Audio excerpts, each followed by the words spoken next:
Всем привет! В этом видео я буду делать шлем викинга, так называемый шлем из Gjörmundur, если я правильно все выговорил.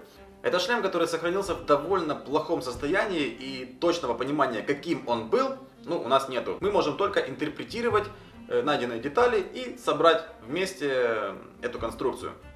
Что я и буду делать в этом видео. Перед началом работы в интернете я узнал, какие размеры вообще у сохранившегося шлема. Итак, длина и ширина шлема 20 см на 16,5 см. Это довольно мало, потому что у современного человека, в принципе, размеры черепа уже такие. То есть среднестатистический размер черепа человека 16 см, а длина 20 см. И в таком размере шлем на многие головы банально не налезет. Поэтому я сделаю его немножечко больше. Чтобы хорошо понимать, что мне нужно сделать, я делаю для себя небольшие эскизы. Итак, длину шлема я сделаю 22 сантиметра, а ширину шлема я сделаю, наверное, 20. И, конечно же, делаем прорисовку шлема сбоку. Высота оригинального шлема 15 сантиметров, но учитывая, что я увеличиваю шлем в размере, то мы сделаем, наверное, 16 сантиметров. Шлем состоит из обода, и верхней части купола. И обод у нас высотой 5 сантиметров. Я его тоже немножечко увеличу, сделаю 5,5 сантиметров. Я когда шлемы делаю, я себе такую штуку сделал, голову человека, чтобы проверять, как вообще внутри помещается голова. Только надо найти ее. Здесь. Вот шаблон головы, которая средне маленькая. От затылка до бровной дуги у нее 20 сантиметров. И теперь я смогу смотреть, как вообще шлем будет сидеть на такой голове. И мне что-то кажется, что высоковато. Вот такие, наверное, возьмем и сделаем те же 15,5. Оригинал у нас высотой 15 сантиметров, а мы сделаем 15,5. Изначально я думал 16. На ободке есть ребро жесткости. Где-то здесь, в этом месте проходит. И есть характерная викингосская такая штука, как полумаска. Есть небольшая проблема, что у меня нету хороших фотографий этого изделия. И в принципе задача не стоит сделать правильную реконструкцию или какую-то копию. У нас шлем в виде каркасного такого, четырехчастного, как будто бы, да, то есть у нас кажется, что вот таких вот у нас 4 лепестка. Но если мы смотрим сверху шлема, то у нас вроде как одна половинка выкованная, вот полукруг, и вторая. А накладки, которые клепаются сверху, они более декоративные, чем конструктивно необходимые. С другой стороны, боковые накладки усиливают защитные свойства шлема, поэтому в этом есть смысл. С такими ракурсами, то есть с такими эскизами, уже можно начинать делать шлем. Что мне это дает? Вот смотрим вид сверху. Я уже понимаю, какой длины у меня будет будущая выкройка. Начнем с самого простого, то есть с нижнего обода. Длина выкройки на этот ободок должна быть 70 сантиметров. А ширина этой выкроечки будет у нас 5,5 сантиметров. Все, можно идти вырезать эту деталь.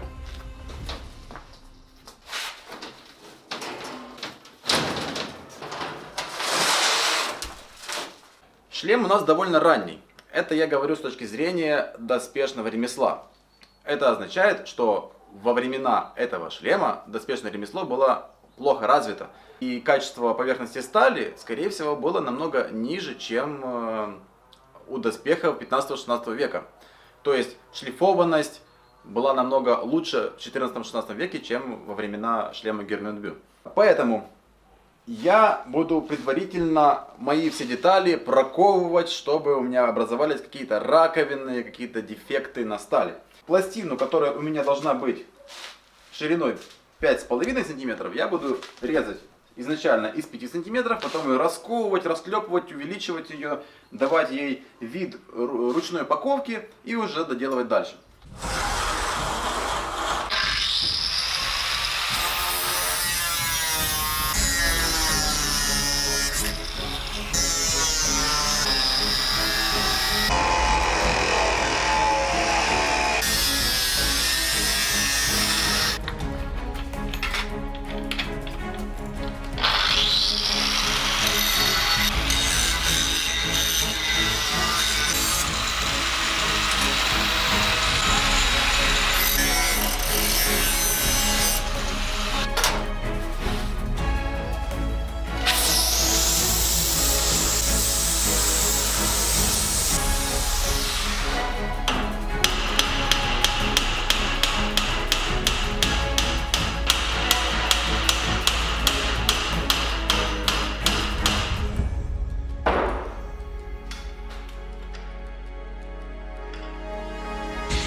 Пластина прокована, теперь на поверхности есть различные раковины и следы от ручной ковки молотка. Единственное, мне кажется, я в некоторых местах перестарался. Например, здесь довольно большая раковина, и, наверное, ее нужно все-таки подправить. Хотя вот в этом месте, довольно похоже. Есть какие-то поры небольшие, удары от молотка. Где-то так, наверное, и выглядела пластина, заготовка для шлема, сделанная в тех условиях. Этап проковки я считаю завершенным. И теперь эту пластину нужно согнуть в обод.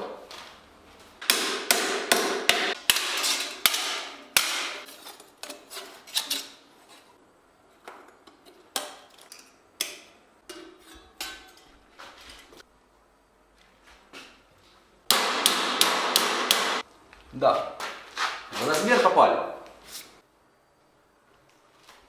Черновая форма обода готова. Единственное, тут получилось слишком много нахлеста. Такой большой не нужен. Здесь у нас будет фиксироваться обод заклепками. И нахлест необходимый всего лишь 2 сантиметра. Поэтому лишние части я сейчас обрежу.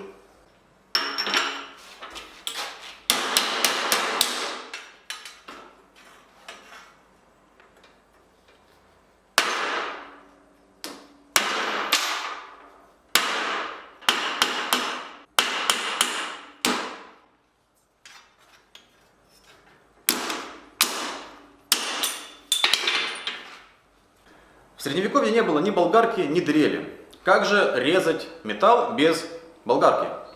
Так как вы только что видели, на зубиле или ударяя по зубилу молотком. А что же с отверстиями? Да, суть примерно такая же. Сейчас я сделаю специальный пробойник и попробую на горячо пробить отверстие. Нечто похожее я делал в видео про клещи, как раз прошивал на горячо вот это отверстие. Но на доспехах, на таких тонких материалах я еще такого не делал. Я думаю, что должно получиться очень просто. Здесь у меня обрезок старого зубила для отбойного молотка. И вот из него я сейчас и перекую. Я не знаю, что это за марка стали. Думаю, получится.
Обод я сейчас немножечко разогну, потому что мне нужно, во-первых, пробить отверстие, а во-вторых, набить ребро. Сгибал я обод для того, чтобы проверить, что у меня все получается, получаются размеры, разметить, где нужно обрезать и так далее.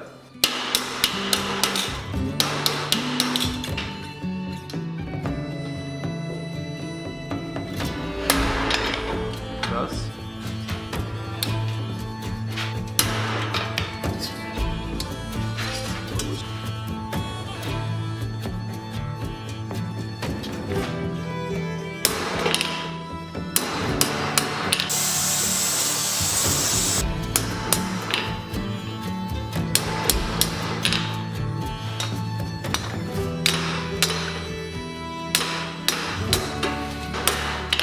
Так себе грязновато получилось, небольшие трещинки пошли. А если мы возьмем деревяху,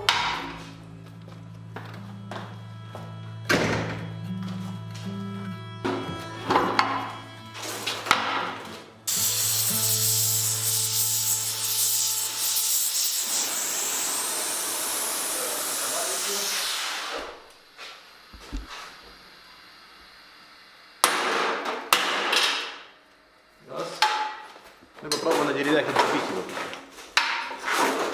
Получается так. О, дырочка. Класс.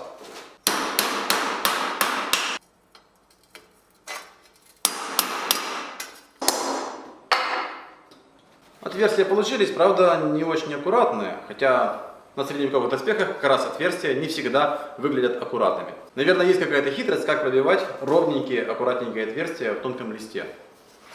На ободе шлема есть такое ребро, которое, скорее всего, служит для усиления конструкции. И вот его я сейчас и сделаю. Перед этим размечаю его штангенциркулем. Для начала я немножечко намечу изнутри будущее ребро. Для этого мне нужен будет пенек, в котором я сделаю небольшое углубление в виде продольной полосы.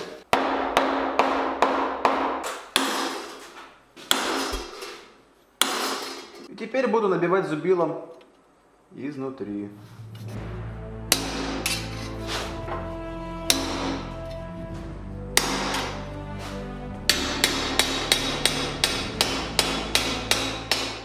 Черновая набивка закончена. Такое грубое получилось ребро. И сейчас я доведу его уже на зубиле, работая с внешней стороны будущего обода.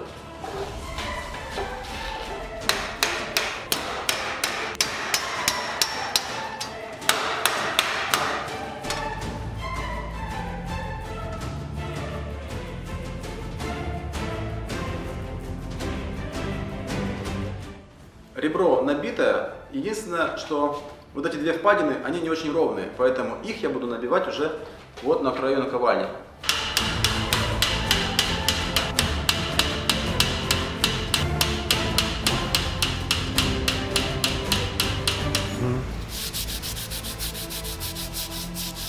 Вот теперь эта выпуклость более-менее аккуратна.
Вот вторая пара отверстий получились уже более аккуратными. Просто нужно стараться работать постоянно на горячо. Когда мы бьем с одной стороны, с другой стороны, с одной, с другой, мы, получается, отрываем ровненький кружочек от массы, ну, от поверхности, от плоскости нашего изделия. И мы получаем ровное аккуратное отверстие. Вообще элементарно. В некоторых случаях даже быстрее, чем бегать к вертикалке, сверлиться, там, брать сверло, которое может тупиться и так далее. Кстати, углеродистые стали бывает наклепываются так, что сверло потом нормально не берет. Вот на треске ГСА это очень хорошо видно. Здесь у меня наклепанный материал, и я мог бы сверлить намного дольше, чем вот таким нехитрым способом выбивать на горячо отверстие. Сейчас с помощью вот таких двух заклепок мы соединим края обода.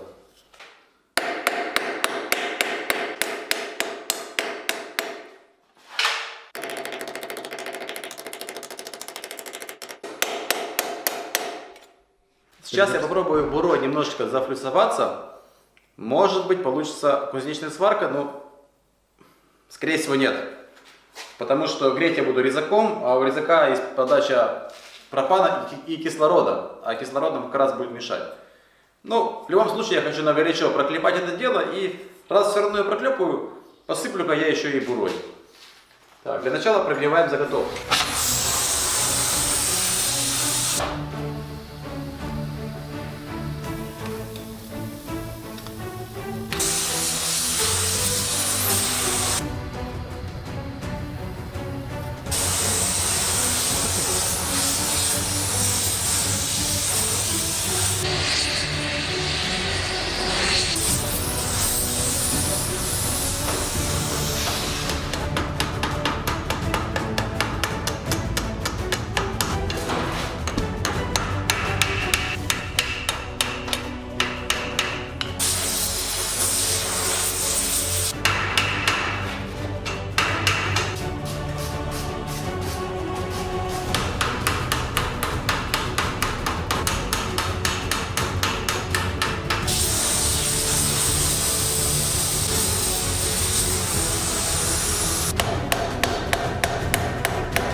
Я сомневаюсь, что у меня получилось тут сделать кузнечную сварку.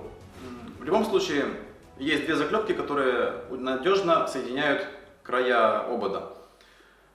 И я хорошенько проклепал место вот возле стыка. Потом это место немножечко еще подшлифуется, и стыка практически не будет видно. Такие соединения очень часто можно увидеть на средневековых доспехах. А сейчас одно из самых сложных. Мне нужно сделать выкройку, из которой у меня получится две полусферы на этот шлем. И это довольно сложно, особенно если нету от чего отталкиваться. Например, у меня есть множество выкроек на бацинеты различные, на арметы и так далее, но вот такие полусферы я еще не делал, поэтому нужно импровизировать. Проблема в том, что при выколотке на яме металл тянется и сжимается. По центру заготовки он вытягивается немножечко, а по краям он стягивается. И спрогнозировать, где и как и сколько точно сожмется или не сожмется, довольно трудно. Поэтому очень часто бывает так, что делаем первую выкроечку, куем, понимаем, что мы облажались, откидываем ее в сторону, в мусор выкидываем и делаем по-новому, корректируя нашу первую выкройку. Для начала возьмем, проверим, что у нас по обхватам и расставим центра. У нас центр будет сзади ровно по заклепкам, а спереди мы его сейчас найдем. Учитывая, что центральные накладки у нас довольно узкие и имеют всего лишь один ряд заклепок, это говорит нам о том, что половинки должны находить друг на друга, чтобы этим же рядом заклепок соединились и наши полусферки. Мы знаем, что половина обода это, грубо говоря, 35 сантиметров. От этого и начнем отталкиваться. Нижняя дуга выкройки в 35 сантиметров. Сверху где-то 38 должно быть. Значит, верхняя дуга должна быть чуть больше. Длина по этой линии у нас 38, но при выколотке металл сожмется. Поэтому нужно сделать запас. Я его сейчас и делаю. Вот таким складыванием я легко нахожу центр и делаю сразу перпендикулярную линию. Теперь нужно вырезать саму форму. Складываю, режу одну сторону, и у меня получается вторая сторона такая же самая, идеально симметричная. Раз, два. Эта часть должна отковаться и превратиться в полусферу. А две такие части сформируют наш купол. Ну, теперь нужно вырезать из металла. Вырезать буду из того же листа, марка 45, толщина 2 мм.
Картинка так себе.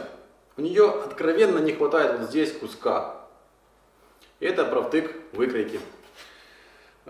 И это означает, что нужно будет делать новую. Но зато теперь я знаю, где что подправить. И думаю, с второго раза у меня уже получится правильная деталь.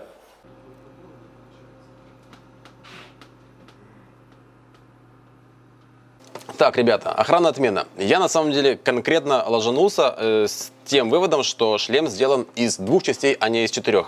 Я нашел очень хорошие фотографии, в которых четко видно, что сохранившийся лепесток имеет ровные края, которые заканчиваются возле крестообразного каркаса. Это позволяет говорить о том, что тут все-таки ровно 4 части должно быть.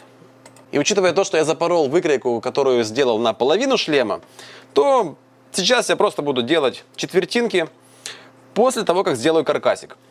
А вот с каркасиком есть интересность. Значит, как я понял, данный шлем имеет определенные размеры, но размеры это не сохранившегося полноценного шлема, а это размеры, которые создали, по сути, ученые-историки, собрав его именно в такой размер. То есть, если нам говорят, что у него высота 15 сантиметров у оригинала, то почему это так? На самом деле, может быть, у него высота 14 сантиметров. Суть в следующем. У нас есть каркас, который вроде как по различным прорисовкам не доходит до горизонтальной пластины. И это странно, потому что было бы логично сначала поставить каркас и приклепать его к ободу, после чего уже делать лепестки. Если я каркас не могу приклепать к ободу, то мне довольно неудобно работать. И, скорее всего, средневековые мастера в производстве таких вещей преследовали самый простой путь производства, а не усложняли себе работу. Поэтому я, наверное, сделаю так. Мои каркасные части, вот эти крестообразные, они будут клепаться к ободу. Может, это, конечно, неправильно с точки зрения истории. Можете меня поправить, может, я сделал совершенно неправильный вывод. Но, учитывая высоту шлема, там реально очень много запаса под пустоту. То есть на сантиметр или даже на 2 сантиметра шлем можно укорачивать. Таким образом, мы этим каркасиком заедем на наш обод. Есть еще одна интересность. Вот здесь вот эта верхняя штучка, которую вообще непонятно какой формы она тут была.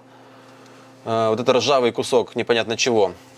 Вот если смотреть через рентген, он похож на некое звездообразное такое вот форму. И ее я и сделаю. У меня будут вот такие закругления, небольшие уголки возле краев и закругления. Будет 4 отверстия для того, чтобы крепить каркас. И еще будет центральное отверстие, там, где у нас шип.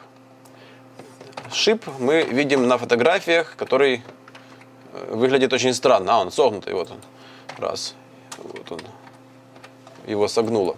Вот мой квадратик, который почему-то не совсем квадратик, но я это подправлю. Я его растяну в стороны, и у меня будет тут квадратная часть. Из него у меня получится вот такая формочка. Ну что ж, еще раз. Делаем каркас. После этого делаем выкройки на четвертя, которые нужно отковать. Погнали.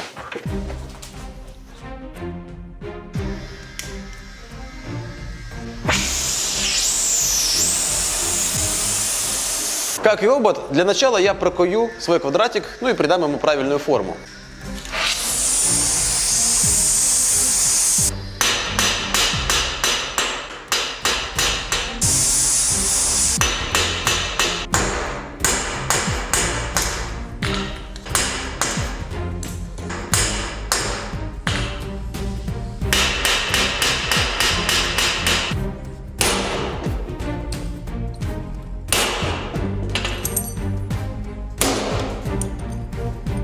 Здесь вырубилось. Довольно ровно.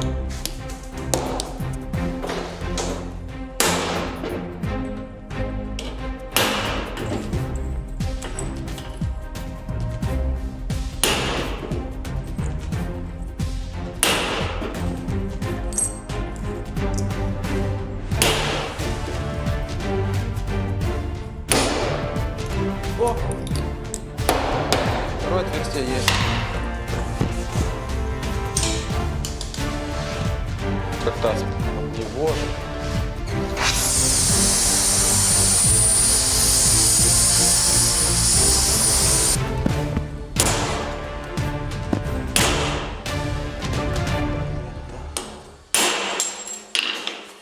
Да, я получил 4 отверстия, правда облажался.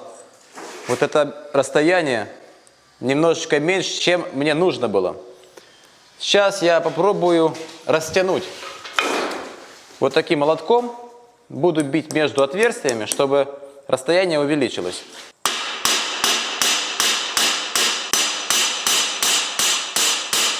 Тут у меня между краями отверстия, значит, 15 миллиметров, а здесь 14 миллиметров. Ну, на миллиметр ошибся. Тут у меня 16 миллиметров, а здесь 15. Ну, короче, по миллиметру в бока у меня гуляют отверстия. Я думаю, это нормальная погрешность для средневекового шлема. Теперь этой пластинке нужно придать небольшую выпуклость.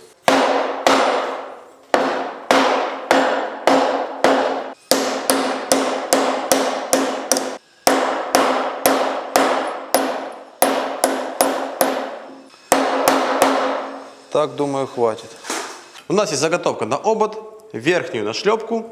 И теперь надо проковать каркасные детали.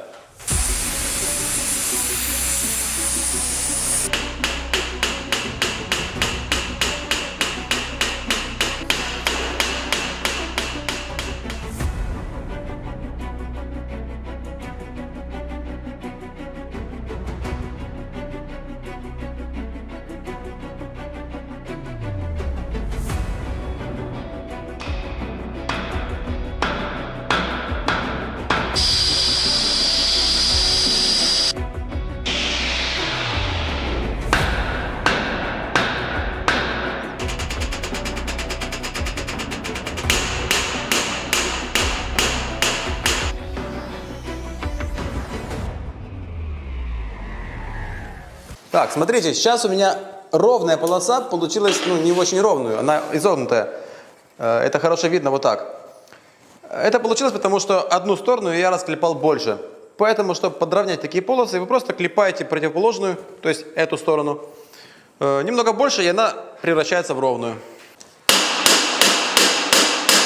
Выправляем. Шлем у меня нарисован с высотой 15,5 мм от обода. Но, как я сказал, мне кажется, что здесь очень много пространства сверху. Почему? Потому что если я выставляю среднюю голову какую-нибудь, да, по высоте, то мы видим определенный запас сбоку и огромный запас сверху. Он такой просто банально не нужен. Нам хватило бы и вот такого размера для такого шлема. Конечно, чем больше запаса сверху, тем более защищенная голова от проникающих ударов. Да, если мы пробиваем шлем клевцом, у нас есть больше запаса для того, чтобы человека еще не поранили и не пробили его голову. Это, конечно, плюс. Но я думаю, что высота шлема могла бы быть не 15 сантиметров, а 14 сантиметров. Даже при таком раскладе сверху больше расстояния, чем сбоку. Так что, наверное, я все-таки размер шлема по высоте еще уменьшу. Шлем нарисован в размере, поэтому я смогу замерить длину боковой каркасной детали. И сделаю я ее с нахлестом на обод. Итого 17 сантиметров. 17 сантиметров это тут.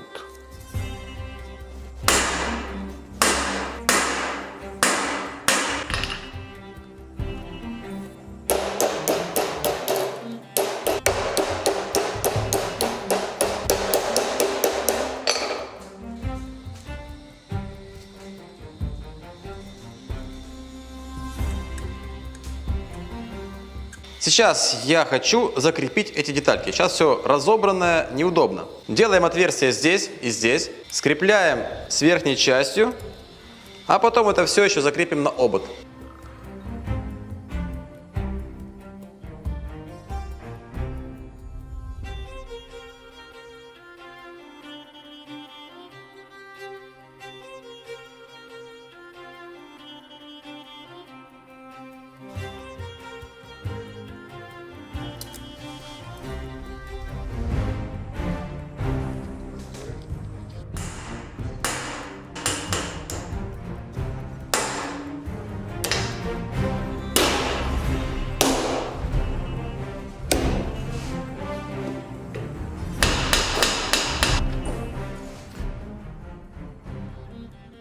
Итак, это отверстие уже очень важное, и на глаз его ну, я могу не сделать. Я нагрею, потеряю метку и потом пробью не там, где надо. Поэтому заранее просто на холодно сделаю метку и буду уже греться и пробиваться.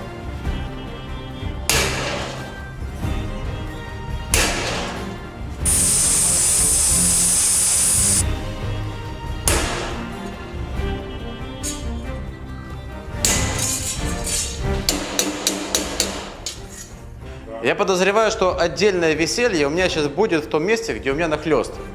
Ну, если я смогу пробить двойную сталь, то это довольно неплохой способ делать отверстия в металле, скажем так, по-средневековому.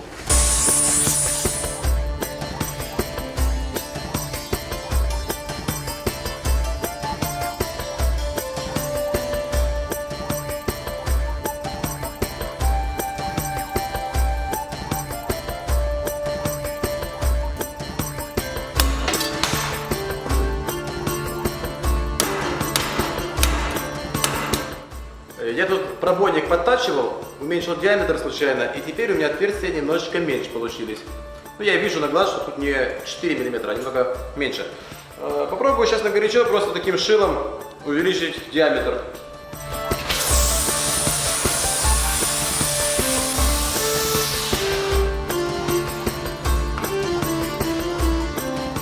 Да, смотрите, просто шилом раз. Диаметр стал уже больше. Реально тут уже миллиметра 6. Просто обычно я сверлю отверстия в доспехах 4,5 мм, поэтому они у меня постоянно перед глазами и довольно узнаваемы уже для меня. В работе руками очень важен глазомер, и его можно и нужно развивать.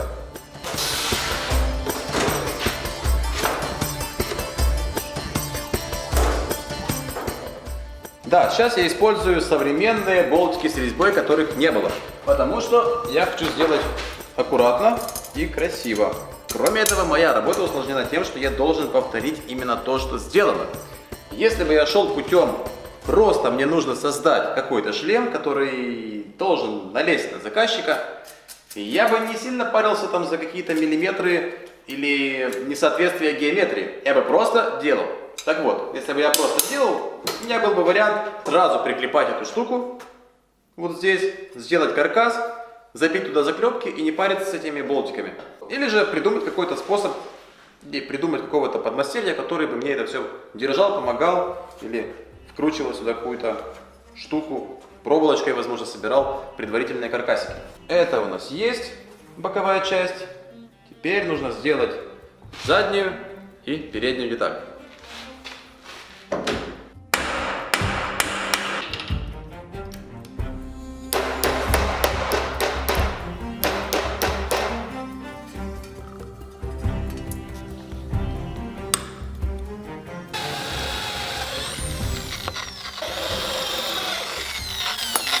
Да, так сверлить, конечно же, побыстрее, да и покомфортнее.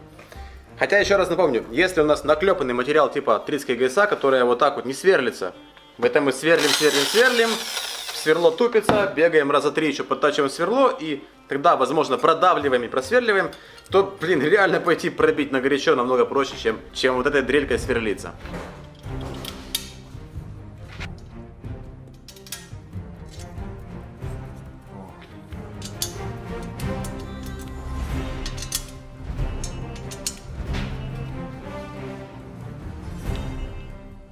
Как вы могли заметить, это видео я снимаю с оператором.